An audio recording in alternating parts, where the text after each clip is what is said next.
네, 지난달 대기 중 이산화탄소 농도가 역대 최고. 농도가 연일 나쁨을 기록하면서 우려가 높아지고 있는데 산업화와 도시화가 빠르게 진행되면서 생겨나기 시작한 현상, 도심 열섬 현상을 설다혜 기자가 보도합니다. 뉴스에서 말하는 것과 같이 최근 지구온난화로 인한 환경오염이 대두되고 있습니다. 이러한 환경오염은 지구온난화의 주 원인인 이산화탄소, 메탄 등의 인위적 온실가스 배출로 발생합니다.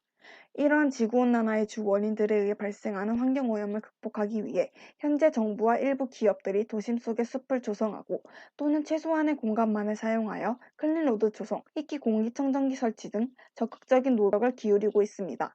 또한 최근 들어서 환경오염을 줄이기 위해 친환경 소재의 건축 자재가 사용되고 있는 추세입니다. 그러나 아직까지는 도심 건물의 건물 외장재로 이끼를 접목한 사례는 없어 저희 팀에서 이끼를 접목하여 건물 외장재를 고안해 보고자 하였습니다. 저희는 이끼와 폴리우레탄 혼합물 형태의 토양 대체제 그리고 3D 프린팅을 활용해 건물 마감재를 만드는 방법을 고안해 보았습니다.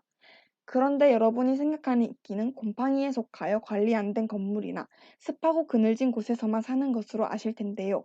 왜 건물 마감재로 이끼를 사용하고자 하는 것일까요? 이끼는 친환경 식물이라고 할 수 있습니다. 이끼는 가장 오래된 지상식물로 독성에 대한 저항력이 높아 중금속과 미세먼지를 흡착하여 분해하는 성질을 가진 것으로 알려져 오염 물질을 잘 흡수한다고 합니다. 실제로 독일 그리스티 솔루션에 따르면 이끼를 이용한 스마트 모스 휠은 적은 공간 활용으로도 미세먼지 30%, 이산화질소 10%, 1년에 이산화탄소 240톤 감소 효과를 창출할 수 있다는 점이 입증된 바가 있습니다. 또한 줄기와 뿌리가 큰 다른 식물과 달리 줄기, 잎, 뿌리의 구별이 뚜렷하지 않아 온몸으로 공기를 흡수하는 것이 특징입니다. 이 특징은 같은 면적이라도 이끼가 다른 식물에 비해 흡수량이 더욱 많다는 것을 보여줍니다. 우선 건물 마감재로 가장 적합한 이끼 종류를 알아보기 위해 여러 종류의 이끼를 약 50일 동안 어느 종이 가장 잘 자라는지 관찰해 보았습니다. 가는 흰털이끼, 서리이끼, 깃털이끼, 양털이끼 총 4종의 이끼를 심고 똑같은 환경 조건에서 배양한 결과 가장 먼저 깃털이끼의 색이 푸르게 나타남을 알 수 있었습니다. 깃털이끼보다는 느리지만 가는 흰털이끼도 푸르게 잘 자라났음을 관찰할 수 있었는데 나머지 종들보다는 비교적 빠르게 자람을 볼 수 있었습니다. 또한 실험실 환경에서 깃털이끼보다 덜 까다로운 조건으로 시간이 흐른 후 더 잘 자라났으며 건물 마감재에 이끼를 접목한다는 점에서 조형적인 측면을 고려해 보았을 때 가는 흰털이끼가 가장 적합하다고 결론을 내렸습니다. 저희는 매직 소일을 활용하여 이끼를 배양하였는데 매직 소일은 물 공급이 원활하고 형태 변화가 없으며 흙탕물이 나오지 않아 신축성이 뛰어나다는 장점을 가지고 있습니다.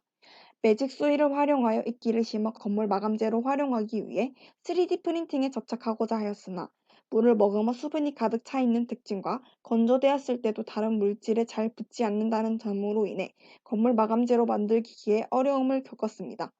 그러나 저희는 이끼와 흙 그리고 폴리우레탄 혼합물을 함께 섞어 건물 마감재로 활용할 수 있는 방안에 대해 생각해 보았습니다.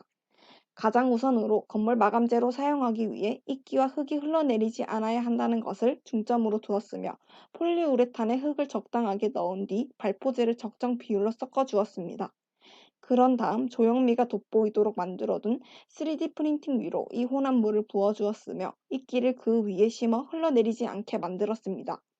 이렇게 만들어둔 폴리우레탄 혼합물 형태의 토양 대체제를 사용하여 3D 프린팅의 조형미를 살려 이끼가 건물 마감재로 쓰일 수 있게끔 만들어 보았습니다.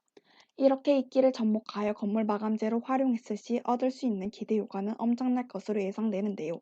크게 경관 개선, 생태적, 경제적, 삶의 질 측면을 들 수 있습니다. 경관 개선 측면에서는 녹색 갈증 해소 및 시각적 안정감과 쾌적함을 제공하고 벽면으로부터의 반사광 방지를 들 수 있습니다. 생태적 측면으로는 식물 증산 작용으로 습도를 유지하고 있어 여름철 마감재의 표면 온도가 상승하는 것을 방지하는 역할을 하며 습도를 복사열로 방출함으로써 대기 중의 공기를 냉각시킬 수 있습니다. 또한 계절별 경관이 변하는 것을 통해 녹색 식물의 성장 과정을 학습할 수 있는 기회가 있게 될 것입니다.